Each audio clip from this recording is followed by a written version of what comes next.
ዲሞክራቲክ ሪፐብሊክ ኮንጎ ያላት ሀብት አሜሪካ ካላት ጂዲፒ የማዕድን ሀብቷ ብቻ ይበልጣል። አሁን ኮንጎ ይህን ያህል ሀገር መሆኗ ብቻ አይደለም፣ ጠብ ያደረጉትን በሙሉ ታበቅላለች። 40% ደን ነው። በውሃ ከመጣን ከአፍሪካ የሚወዳደራት ሀገር የለም። ወተር ታወር ናት።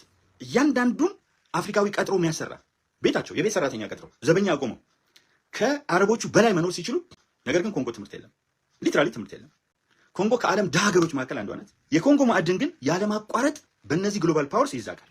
ይህ ማንም ሰው የሚያውቀው። እቺ ሀገር ላይ ምን አደረጉ? 126 የታጠቁ ድርጅቶች ለነጻነት እንታገላለን የሚሉ ፈጠሩ። እነዚህ 126ቱ ዳይመንድ እያወጡ ወርቅ እያወጡ የተለያየ አይነት ነገር እየዘረፉ ያቀብሏቸዋል። ልክ አሁን ህወሓት እንደሚያደርገው ህወሓት እያሻገረ ወርቅ እንደሚሸጠው ማለት። አሁን የእነዚህ ግሎባል ፓወርስ ፍላጎት ምንድን ነው ብለን ስናስብ እስያን፣ ደቡብ አሜሪካን፣ አፍሪካን በተለይ አስመልክቶ ያላቸው መሰረታዊ ፍላጎት አንደኛው ከነዳጅ ጀምሮ እስከ ወርቅ እና አልማስ የተለያዩ አይነት የተፈጥሮ ሀብታቸውን መቀራመት ነው የመጀመሪያው። ሌላው ትልቁ ፍላጎታቸው ጦርነቶችን መቀስቀስ ነው። ምክንያቱም በትሪሊዮኖች ዶላር የሚያንቀሳቅሱ ትራንስናሽናል የሆኑ የመሳሪያ አምራች ፋብሪካዎቻቸው አሉ። ስለዚህ እነዚህ የመሳሪያ አምራች ፋብሪካዎቻቸው በትልቁ መሳሪያ መሸጥ የሚችሉት በእነዚህ በጠቀስኳቸው በእስያ፣ በአፍሪካ፣ በሰሜን በደቡብ አሜሪካ እና በመሳሰሉት አካባቢ እነሱ በሚፈልጓቸው አቅጣጫዎች ላይ መሳሪያ የሚገዙ እንዲኖሩ በጣም በርካታ የሆኑ መሳሪያ አምራቾችን ይፈጥራሉ። አሁን ይህንን ይዘን ወደ ኢትዮጵያ እንምጣ። ወደ ኢትዮጵያ ስንመጣ እነዚህ ግሎባል ፓወርስ በተለይም የምዕራቡ ዓለም የሚፈልጋቸው ነገሮች ማስፈጸም የሚችልበት እቅድ የማይኖረው ነው። አንደኛ የኢትዮጵያ ኤክስፖርት ያለማቋረጥ እየጨመረ መጥቶ በአመት ወደ 10 ቢሊዮን ዶላር ገደማ ደረሰ። ይሄ በከፍተኛ ደረጃ አስደንጋጭ ነው ለነሱ። ኢትዮጵያ የሸቀጥ ማራገፊያ ሳይሆን ሸቀጦችን ኤክስፖርት የምታደርግ ሀገር ሆነች።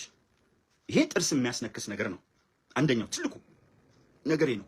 ሁለተኛ መሳሪያ አምራች ካምፓኒዎቻቸው መሳሪያ እያመረቱ አገሮችን ጀርባቸውን እያጎበጡ የሚያደርጉበትን እድል ኢትዮጵያ ከለከለች። ያ ማለት የማንናገራቸውና የማናውቃቸውን በእርግጥ 100 ሚሊዮን ዶላር ብዙ ጊዜ እንደማነሳው የሚያወጣ ጀት በራሷ መምረት ድሮኖችን ማምረት ጀመረች። ይሄ ሁለተኛው ፍላጎታቸውን ጎዳ። አንደኛ የተፈጥሮ ሀብት የሚበዘብዙበት እድል አጡ። ሁለት ሸቀጦቻቸውን እያመጡ የሚያራግፉበት እድል አጡ። ምክንያቱም ኤክስፖርት የምታደርገው ያለማቋረጥ እያደገ ነው። ሶስተኛ መሳሪያ አምራች ካምፓኒዎቻቸው የሚያደርጉትን ነገር እንትናሉ። አራተኛ ኢትዮጵያ ግራንድ የሆኑ ፕሮጀክቶችን በማምጣትና ያለማቋረጥ ሰላሟን በማረጋገጥ ኢትዮጵያ ስንል ኢትዮጵያን በሙሉ ገልጿ ተመልከቱ። ደግሞ ተጨማሪ ኢትዮጵያ የማትቆረጠም ሀገር መሆኗን ተመለከቱ። ከዚህ ባለፈ ብዙዎች የአፍሪካ መሪዎችን ታያላችሁ እንዳደረጉት ክቡር ጠቅላይ ሚኒስትር ዶክተር አብይ አህመድ እና ቲማቸው በተለይ አንድ ሰው አመራሩ በጣም የመጀመሪያው አመራር ጠንካራ ሲሆን ሌሎችን አመራሮች ጭምር እንደ ኮች ሆኖ እንደ እግር ኳስ ጨዋታ ሊሆን ይችላል ቲሙን አደራጅቶ ወደፊት ነው የሚሄደው። ይሄ ሰው የማይቆረጠም የዓለም መነጋገሪያ ወደ መሆን ተሸጋገረ። ስለዚህ አሁን ኢትዮጵያን ለማዳከም የሚጠቀሙባቸው መንገዶች አሉ። እንደው አሁን ከግብጽ ጋር ማያያዥ የተወሰነ ነገር አነሳላችኋለሁ። ይህን ሲያደርጉ እንግዲህ በቅርቡ እንደተመለከታችሁት አንዳንድ ጊዜ ሀገራት ላይ ቀጥታ ጣልቃ በመግባት ወታደራዊ ጣልቃ ገብነት ስትሬት በማድረግ የተለያዩ ሀገራትን ሲያተራምሱ አይታችኋል። በተለይ መካከለኛው ምስራቅ አረቡ ዓለም ላይ የሚደረገው ጦርነት በዋናነት ነዳጃቸውን ለመዝረፍ የሚደረግ ነገር ነው። ስለዚህ አሁን ኢትዮጵያ በደንብ አድርጋችሁ ከተመለከታችሁ ከክፋት አእምሯችንን ነፃ አድርገን ብንመለከት የሚገርም አይነት የእድገት ትሬንድ ነው እየተከተለች ያለችው። አይናችን እያየ በአፍሪካ ትልቁ ሃይድሮ ኤሌክትሪክ ፓወር ማናችሁም በምቀኝነት ካልሆነ በስተቀር አጠናቀቀ። የህዳሴው ግድብ ከተመረቀበት ዋዜማ አንስቶ ግብጽ ያለማቋረጥ ማለት ጀመረች። ይኸውም እያያችሁ ነው። ለአውሮፓ ህብረት የጋራ አቋም አወጣች። ሄዳ ከአሜሪካ ፕሬዚደንት ትራምፕ ጋር ከመሳሰሉት ጋር መሄድ ጀመረች። የህዳሴውን ግድብ ሁኔታ በተለይም አሜሪካ አሁን የያዘችውን አቋም ትመለከታላችሁ።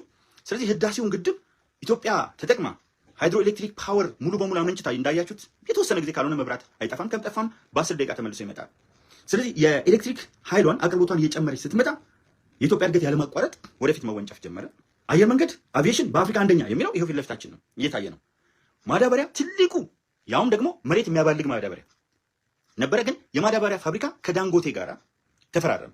ቤትም ብሎ የማዳበሪያ ፋብሪካውን ወደ ዳንጎቴ ቢቀርብ ብሎ ያሳካዋል። አሁን የሚያደርጋቸው ነገሮች ከአፍሪካ አንደኛ ቢሉ ቢሰሩ የእሱን ስብዕና ለማጠልሸት ያልተካሄደበት ርቀት የለም። የአሜሪካው ፕሬዚዳንት፣ የተለያዩ ሀገር ፕሬዚዳንቶች ብዙ የኋላ ጀርባ አላቸው። ቢፈልጉ የኋላ ጀርባ አጡ። የኋላ ጀርባ ወታደር ውስጥ እንዲህ ነበር እንዳይሉ ወታደር ውስጥ የተመሰከረለት ጀግና ወታደር ነበር፣ ኮሎኔል ነበር። ስለዚህ ክቡር ጠቅላይ ሚኒስትሩ መከላከያ ላይ ስትመጡ አንድም ሀገር በደንብ የሚጠብቀው በበቂ ስጋት ላይ የተመሰረተ ትንተና ያለው መከላከያ ነው። ስለዚህ መከላከያው የአንድ ፓርቲ የህወሓት መራሹ ኢህአዴግ ከነበረበት የህዝብ መከላከያ ሰራዊት አደረገው። እዚህ ውስጥ ፊልድ ማርሻል ብርሃኑ ጁላን ያዘ። እንደምታዩት ኤሊት ሰራዊት ፈጠረ። በደንብ አድርጋችሁ ተመልከቱ ወገኖች፣ ግድ የላችሁ ግዴላችሁም ቢሳካልኝ ይሄ የመጨረሻ ቪዲዮ ቢሆን ደስ ይለኛል። ኤሊት ሰራዊት ፈጠረ። ኤሊት መከላከያ ሰራዊት ባህር ኃይል ከማናስብበት እንዴት ነው በአንደኛው 5 ዓመት ተመልከቱ። ገና ሮኬት በሚተኮስበት ሰዓት አደገኛ እሳት ነው የሚያወጣው። ፈታኙ ጊዜ የመጀመሪያው 5 ዓመት ነው ከባዱ። ያውም ኢትዮጵያን የተረከበው 900 ቢሊዮን ብር ዕዳ ነበር ብሔራዊ ባንክ ውስጥ ያለው። ህወሓት እኮ ሲያቅታት ነው አጋዟን ይዛ ሁሉን ነገር ይዛ ሲያቅታት ነው እኮ ዘላ መቀሌ ሄዳ የመሸገችውና ከዛ በኋላ የሰሜን ዕዝን መታ ዛጋ የቆመችው እሷ የመራች ደሞዝ መክፈል የማትችልበት ደረጃ ደርሳ ነበር። እንዴት ነው ሌላ ሀገር ነበር እንደኛ ደሞዝ መክፈል ያቃታት ህወሓት በየቦታው ላይ የተንገዳገደች 900 ቢሊዮን ብር ዕዳ ነበረበት ብሔራዊ ባንኩ። ይሄው አሉ ከብሔራዊ ባንክ ሰራተኞች በፋይናንስ ያመጣውን ለውጥ አያችሁት። አሁን ኢትዮጵያን ለማተራመስ የሚችሉበት አቅም አድርገው የወሰዱት ህወሓትን ነበር። ህወሓት በከፍተኛ ደረጃ አከርካሪው ተሰብሮ ሲል ከሻዕቢያ ጋር የማጣመር እና ሁለቱም የተራረፋቸውን ወጣት በዚህ ቋንቋ ነው የምገልጸው። አዝናለሁ። የወጣት መርገምት ናቸው። የተራረፈቻቸውን ወጣት ይዘው ምንም እንኳን እርስ በርሳቸው የተጣሉ ቢሆኑም እርስ በርሳቸው የማይስማሙ ቢሆንም የወርቅ ንግዱ በአንድ በኩል ኢትዮጵያ ላይ ያላቸው ጥላቻ በሌላ በኩል ቀቢጸ ተስፋ ወደ ስልጣን የመመለስ ህወሓት እየጎተታት ሻዕቢያም ያንን አድርጌ እንደ በፊቱ ምንም ቡና ሳላመርት ቡና ኤክስፖርተር ሆናለሁ የሚለው ፍላጎቷ በጥንቃቄ ለመንቀሳቀስ የሚፈልጉበት ጉዞ እነሱን አጣመራቸው። በህወሓት የዘረፉ ሰዎች ጉድጓድ ውስጥ እንደቀሩ ያውቃል። እርግጠኛ ሆኜ የምነግራችሁ የክቡር ጠቅላይ ሚኒስትር ዶክተር አብይ አህመድ ምኞት እያንዳንዱ አርሶ አደር እንዳደጉት ሀገሮች አርሶ አደር የተሻሻለ ኑሮ እንዲኖር፣ መምህራን ራሱ በአንደበቱ እንደተናገረው አውቶሞቢል በራቸው ላይ የሚያቆሙበት ሁኔታ እንዲፈጠር፣ የመንገዶች የምናምን ፍሰት የተሻሻለ እንዲሆን፣ ስርዓታችን እንዲያድግ፣ ስነ ምግባራችን እንዲጎለብት የማያደርገው ጥረት የለም። ስልጠና ይሰጣል። ስልጠና ሲሰጥ አንድ ቀን ከአፉ መልካም አውጥቶ የማያውቅ ሰው ቁጭ አድርጎ ሚኒስትሮችን ንቆ ስልጠና ሰጣቸው። እኔ ብቻ ነኝ አዋቂ የሚለው ይሄ ሰው እኮ ኢንሳ ሆኖ ቁጭ ብሎ ያሰለጥን ነበር። አፋቸውን ከፍተው ያዳምጡት ነበር። አመራሮችን ሲያሰለጥን ራዝሚ በሚል ይሄ ምንድነው ካብና መንበር መጽሐፍ እኮ አድሏል። ትናንትና የታወቀ አሰልጣኝ ነበር ክቡር ጠቅላይ ሚኒስትር ዶክተር አብይ አህመድ። በሚሊተሪ ብትል አሳምሮ ያሰለጥናል። በደህንነት ብትል አሳምሮ ያሰለጥናል። በሳይንስና ቴክኖሎጂ ብትል አሳምሮ ያሰለጥናል። አንደበተ ርቱዕ ነው። በጣም አንባቢ ነው። ቡኮርም ነው። እያንዳንዱ ንግግሮቹን ነው የምሰማው። አያመልጠኝም።